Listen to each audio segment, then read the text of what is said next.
Olá, eu me chamo Maera Marques de Araújo e eu vou apresentar sobre o artigo Modelando a Potencial Distribuição para o Presente e Futuro da Espécie pouco conhecida Xenorrhilla genioi, escrita por Karamashi em 1998, com achados sobre sua distribuição, história natural e conservação. Cerca de 25% das espécies de anfíbios não possuem registros em áreas protegidas no mundo todo, além de possuírem uma distribuição imprecisa. Esses fatos tornam difícil de mencionar a real distribuição das espécies, especialmente as que são raras ou com áreas restritas de ocorrência. Ainda mais, espécies endêmicas geralmente exibem relações estritas a condições específicas, como clima e interações bióticas, e muitas delas são pouco conhecidas em relação à sua área de convivência, uso de microhabitat ou história natural. Portanto, se faz essencial o estudo da distribuição das espécies para servir como base de sua preservação. A modelagem de nicho ecológico, abreviada como MNE, é uma importante ferramenta para obter informações sobre a potencial distribuição de espécies de acordo com as condições de adequabilidade ambiental usada por elas.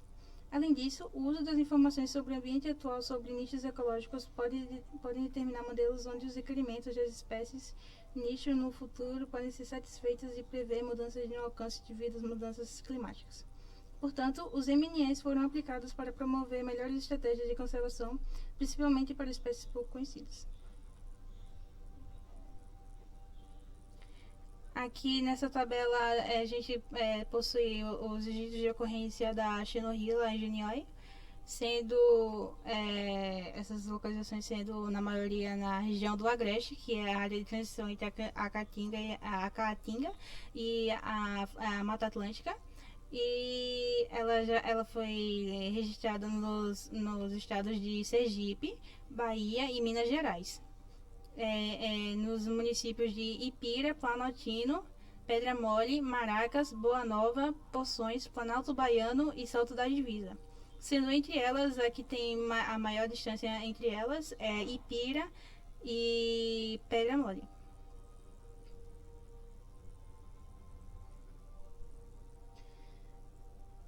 Foram usadas variáveis bioclimáticas para modelar o atual e futuro alcance geográfico da Xenorrhilla genioi. Os dados climáticos foram obtidos do conjunto de dados da Chelsea V2, que representa um conjunto de 19 variáveis bioclimáticas baseadas em precipitações mensais e valores de temperatura médios entre 1981 e 2010.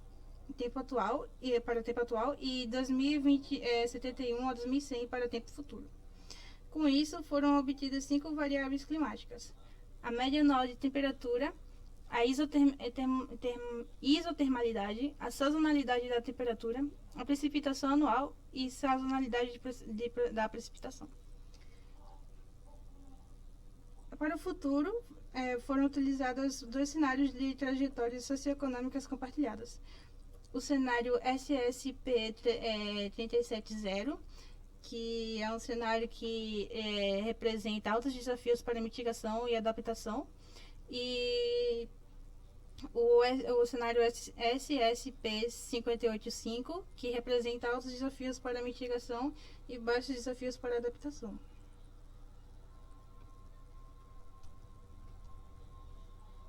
Para a elaboração dos modelos de nicho ecológico, os MNEs, foi implementado o conjunto de modelos pequenos CMP, que é desenvolvido para espécies raras. A estratégia do CMP constrói modelos com subconjuntos de preditores, e esses subconjuntos são avaliados de acordo com o modelo de performance simétrica obtido através de validação cruzada.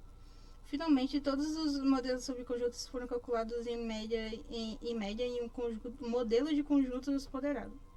Foram utilizados 3 algoritmos modeladores no MNE: uma rede neural artificial, modelos lineares generalizadores e árvore de classificação e regressão.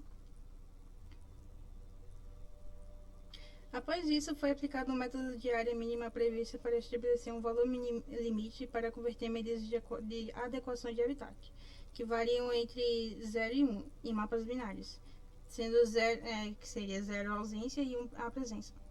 Em seguida, foi sobreposta a área potencial encontrada nos modelos com a resistência existente de áreas protegidas do Ministério do Meio Ambiente do Brasil e foi calculada a distribuição potencial protegida das espécies. Que no caso é esse mapa aqui. Então, essa projeção de conjuntos binarizados indicou que as áreas mais prováveis de ocorrência estavam uma faixa ecotonal entre a Caatinga e a Mata Atlântica, que se estende dos estados de Minas Gerais a Pernambuco, em uma área de aproximadamente 6.005 km².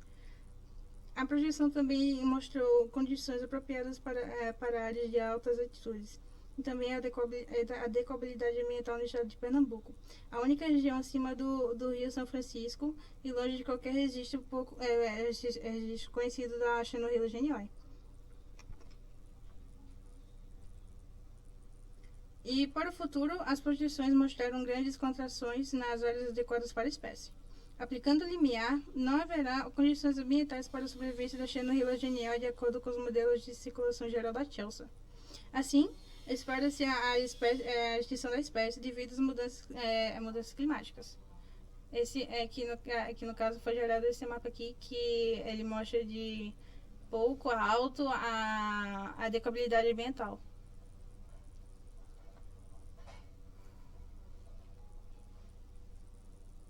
A projeção do conjunto indica que a espécie possui distribuição restrita a áreas ecotonais e terras de um ramo do Parque Nacional da Chapada Diamantina, na região centro-sul da Bahia. E foi sugerido que novas expedições com amostras focais, onde a projeção do conjunto demonstra suscetibilidade ambiental à sua ocorrência, o que pode possibilitar novos registros e, consequentemente, mais informações sobre suas populações e ameaças. Outras informações desconhecidas sobre a Xenorrhilla-Genieoi que impossibilitam sua melhor compreensão são o seu ciclo de vida, devido à falta de observação de reprodução de espécimes juvenis, e também para o reconhecimento dela como uma espécie bromelicola, que seriam espécies que usam as bromélias como refúgio ocasionalmente,